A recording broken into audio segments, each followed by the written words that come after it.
Halo semuanya, perkenalkan nama saya Nada Takia.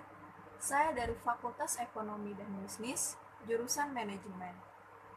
Pada kesempatan kali ini, saya akan berbicara mengenai kebudayaan. Apa sih yang dimaksud dengan kebudayaan itu? Kebudayaan adalah suatu hasil karya cipta, rasa, dan karsa dalam kehidupan manusia, yang ruang lingkupnya mencakup banyak aspek dalam kehidupan, antara lain dalam aspek hukum, keyakinan, seni, adat atau kebiasaan, serta dalam keahlian dari masing-masing individu. Kemudian dalam kebudayaan ini terdapat unsur-unsur kebudayaannya, yang antara lain pertama ada unsur bahasa. Dalam unsur bahasa ini merupakan cara ucap manusia yang merupakan salah satu elemen sudah menjadi tradisi secara turun-menurun. Lalu, kenapa bahasa digunakan? Karena untuk mengadaptasi tradisi yang dibagi menjadi dua hal, yaitu ada bahasa secara ucapan dan juga bahasa secara tulisan.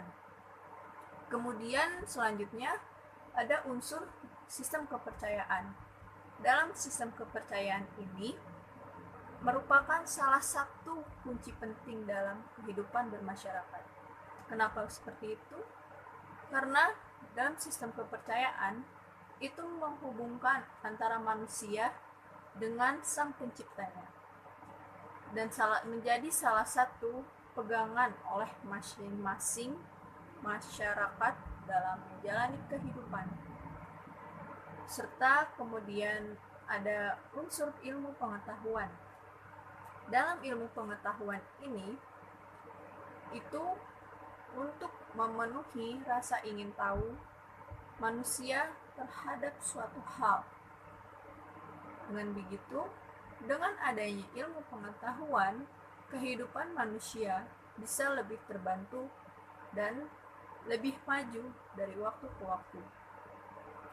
Dalam sistem ilmu pengetahuan ini dibagi menjadi dalam beberapa hal. Yang pertama ada pengetahuan alam. Pengetahuan alam, kemudian pengetahuan tumbuhan, pengetahuan binatang, pengetahuan sifat atau tingkah laku manusia, dan yang terakhir ada pengetahuan ruang dan waktu. Lalu ada pula unsur sistem teknologi. Dalam sistem teknologi ini menjadi sistem peralatan dan perlengkapan manusia dalam menjalani hidupnya. Kemudian ada pula unsur kemasyarakatan atau kekerabatan. Sebagaimana telah kita ketahui sebelumnya, bahwa manusia merupakan makhluk sosial, yang dimana manusia tidak bisa hidup sendiri. Bahkan manusia itu saling ketergantungan antara satu dengan yang lainnya. Nah, dalam sistem kemasyarakatan ini menjadi salah satu sistem yang sangat kental dalam unsur kebudayaan. Mengapa seperti itu? Karena sistem kemasyarakatan ini digunakan untuk bersosialisasi dan menjalin hubungan antara satu manusia dan manusia yang lainnya. Kemudian ada sistem ekonomi dan mata pencaharian. Dalam sistem ini, secara garis besar, itu terdiri dari beberapa macam, antara lain terdiri dari berburu dan meramu, berternak, bercocok tanam, menangkap ikan, serta sistem irigasi atau perairan. Nah, yang terakhir dalam unsur kebudayaan ini ada unsur kesenian. Dalam unsur kesenian ini merupakan suatu ekspresi terhadap suatu keindahan. Dalam kesenian ini pun terbagi menjadi beberapa macam.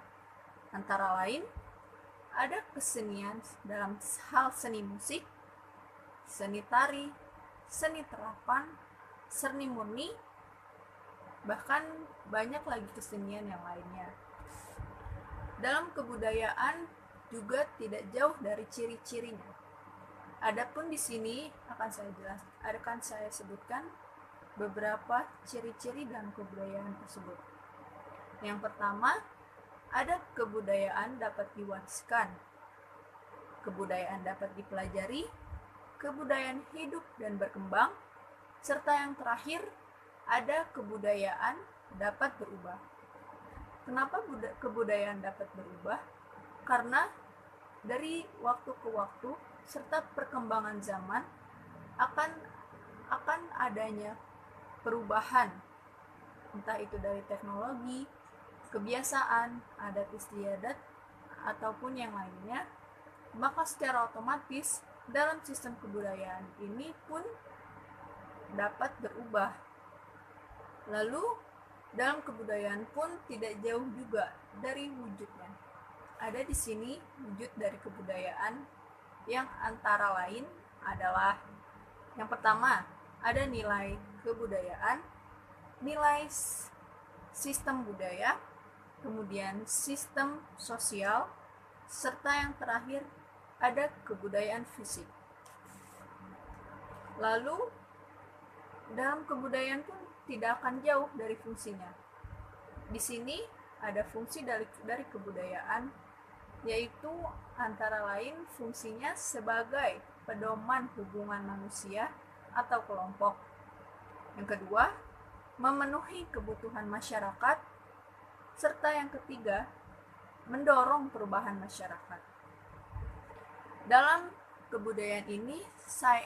materi kebudayaan ini saya akan mengambil salah satu contoh dari kebudayaan yang ada di Indonesia. Salah satunya contoh yang saya ambil adalah upacara ngaben. Upacara ngaben ini berasal dari Bali, yang dimana tradisi masyarakat Bali ini itu mempercayai bahwa api itu dapat mensucikan tubuh seseorang. Jadi, dalam upacara ngaben ini, jika ada seseorang yang meninggal dunia, lalu kemudian untuk mensucikan dirinya itu diperlakukan dengan cara jasadnya yang telah meninggal itu dibakar menjadi abu, serta abunya tersebut dikumpulkan dan setelah itu dilarung ke laut. Itu sebagai simbol ketenangan dan kesucian dari jasad tersebut. Mungkin sekian dari saya. Mohon maaf bila ada salah-salah kata dan ucapan.